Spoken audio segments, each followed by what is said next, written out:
Hello বন্ধুরা, signing rainbow blog channel থেকে আমি সঙ্গীতা চলে এসেছি আর একটা নতুন ব্লগ নিয়ে। তো আজ হলো সানডে, আর এটা ভাবছো না সানডেতে মেয়ে কেন আবার স্কুলে যাচ্ছে? হ্যাঁ, আজ তো হচ্ছে বিশ্ব যোগা দিবস। তো আজকে স্কুলে যাচ্ছে বিশ্ব যোগা দিবসের জন্য পালন করতে। তো স্কুলের ড্রেস পরে নিয়েছে, আর এদিকে দেখো যোগা ম্যাট নিয়ে নিয়েছে।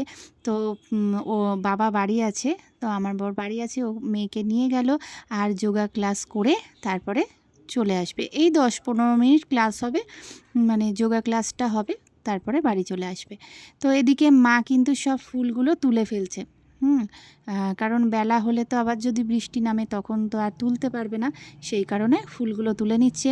আর আমি এদিকে বাসি কাজগুলো সব সেরে ফেললাম সকাল সকাল। মেয়ে স্কুলে বেরিয়ে গেল, তো মেয়ে স্কুলে বেরিয়ে যাওয়ার পর আমি এসে বিছানাগুলো গুছিয়ে নিচ্ছি, আর এদিকে ঝাড়টার দিয়ে ঘরদোরও পরিষ্কার করে নিচ্ছি।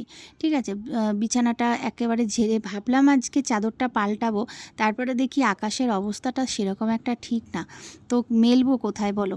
বাইরে রোদ থাকলে কিন্তু একবারে উঠোনে মেলে দিলে শুকিয়ে যায়, কিন্তু বৃষ্টির সময় না খুব অসুবিধা হয়।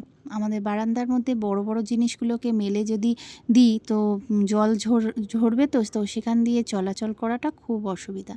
তো বন্ধুরা দেখো, আমি কিন্তু একদম বাসি জামাকাপড় ছেড়ে একদম ফ্রেশ হয়ে চলে এসেছি রান্নাঘরে।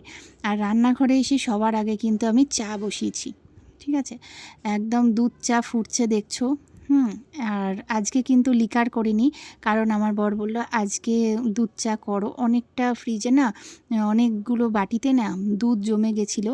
হ্যাঁ, মেয়ে খাচ্ছিল না, মানে অল্প অল্প খায়, তো সেরকম একটা খায় না, তো সেই কারণে অনেকগুলো বাটিতে দুধ জমে গেছে। তো ভাবলাম যে চা করে ফেলি, আর এখনও অনেকটাই দুধ আছে, ভাবছি পরে পায়েস টায়েস কিছু একটা করে ফেলবো। তো দেখো আকাশের ওয়েদারটা একটু সকালবেলা এখন বাজে, কিন্তু মেয়েকে নিয়ে চলে এসেছে 7:30 মতো বাজে। তো বেশিক্ষণের ক্লাস তো ওদের হয়নি, 15 মিনিট মতন, 15 মিনিট না, আধ ঘন্টা মতো হয়েছে ক্লাস। তো আজকে এখন দেখো, আজকে সুযোগ পেয়েছি একটু বড় বউ দুজনে মিলে বসে চা খাওয়ার। অনেক দিন পর সুযোগটা পেলাম সকালবেলা, মানে মোটামুটি সকালবেলাটা পাই না এই সুযোগটা। তো একটু বসে চাটা খেয়ে নিচ্ছি, ফ্রেশভাবে চা খেতে কিন্তু সকালবেলাটা বেশ ভালো লাগে। যদিও আমি চা খাই না, একা একা তো মোটেই খাই না। তো সাথে করে কেউ থাকলে তখন কিন্তু একটু চা খাওয়ার মজাটাই লাগে আলাদা। তো দেখো একটুখানি চাটা খেয়ে নিলাম, আর বাইরের ওয়েদারটা আজকে সত্যি মেঘলা মেঘলা হয়ে আছে, বৃষ্টি এখনও নামেনি। ঠিক আছে, তো এই দেখো এবার তো চায়ের কাপগুলো ধোয়ার জন্য নিয়ে গেলাম রান্নাঘরে, চলে গেলাম সোজা রান্নার দিকে। আর এদিকে কিন্তু আমার গোপু সোনা দেখো, গোপু সোনার পুজো হয়ে গেছে, সব ঠাকুরের কিন্তু আজকে পুজো হয়ে গেছে। আজকে গোলাপি জবাও ফুটেছিল, জানো, লাল জবার সাথে অনেকগুলো গোলাপি জবা ফুটেছে। চলে এসেছি রান্নাঘরে, আর তোমরা দেখে ভাবছো না যে দিদিভাই কেন আজকে ছোট্ট একটা হাঁড়ি বসিয়েছে, বড় হাঁড়ি কোথায় গেল? যারা আমার রোজ ভিডিও দেখো তারা এটা ভাবতেই পারো। হ্যাঁ, আজকে আছে আমাদের নিমন্ত্রণ। তো নিমন্ত্রণ কোথায় আছে? আজকে আছে ননদের বাড়ি নিমন্ত্রণ আছে। তো সকাল সকাল মাছ নিয়ে এসেছে। সকাল সকাল মাছ আনার পরে তো 2 পিস মাছ আমি করব, আর সবগুলোই রান্না করব। 2 পিস মাছ হচ্ছে আমার শাশুড়ি মার আর ছেলের জন্য। একদম পটল লম্বা লম্বা করে পটল কেটেছি, দেখতে পাচ্ছ, আলু কেটেছি, পটল আলু দিয়ে, পেঁয়াজ দিয়ে, টমেটো দিয়ে, আদা জিরে বাটা লঙ্কা দিয়ে করব মাছের ঝোল। খুব খুব খুব ভালো লাগে কিন্তু, তাই না? জ্যান্ত মাছের ঝোল কিন্তু দারুণ লাগে পটল দিয়ে করলে। এই যে মশলাও করে নিয়েছি, আর ওই যে বললাম আদা জিরে বাটা। এই পাতলা মাছের ঝোলে কিন্তু বেশি কিছু মশলা লাগে না, টেস্টিটা ভীষণ টেস্টি হয় এই আদা জিরে বাটা দিয়ে করলে। তো মা আর আমার ছেলে সকালবেলা, মানে মা দুপুরবেলা খাবে, আর সকালে ছেলে এখন যাবে পড়তে, পড়ে এসে তারপরে যাবে। ছেলেকে এখন সকালবেলা একটু মাছের ঝোল দিয়ে ভাত দেবো, আর মার জন্য কিন্তু মাছ রেখে যাব। আর যে কপিস মাছ থাকবে সেটা আমাদের রাত্রেবেলা হয়ে যাবে।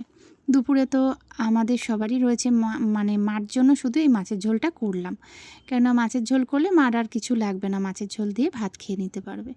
তো দেখলে পেলে মাছের ঝোলটা কিন্তু দারুণ কালারও হয়েছে আর টেস্টিও হয়েছে। তো ছেলেকে দিয়ে দিলাম, ছেলে আবার আমার মাছের পেটি খেতে ভালোবাসে।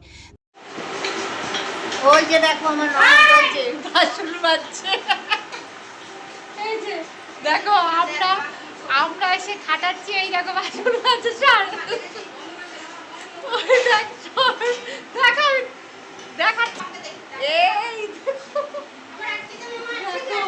বাসন মাজছে, ঠিক আছে, প্রচুর খাটছে। হ্যাঁ, আমরা বসে বসে খাবো, আমার নন্দাইও নেই। বৃষ্টি তো দেখতেই পাচ্ছ, এই দেখো দেখা যাচ্ছে কোথাও বুঝতে পারছি না, এই যে দেখো বৃষ্টি পড়েই যাচ্ছে সমানে। এই দেখো কি ফুটছে, এটা মটর। আচ্ছা, এই দেখো মটর হচ্ছে, ঠিক আছে।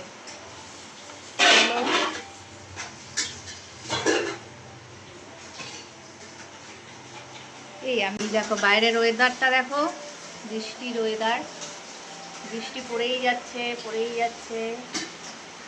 হ্যাঁ, সে কড়াইতে গরম গরম মটন, তো ননদের বাড়ি খেয়েই যাচ্ছি কদিন ধরে। আলু কি নরম হয়েছে? না, নরম হয়নি, সিদ্ধ হচ্ছে এখনো। করেছি আজকে আলু দিয়ে পটল দিয়ে মাছের ঝোল, একদম আলু দিয়ে পটল দিয়ে করে এলাম,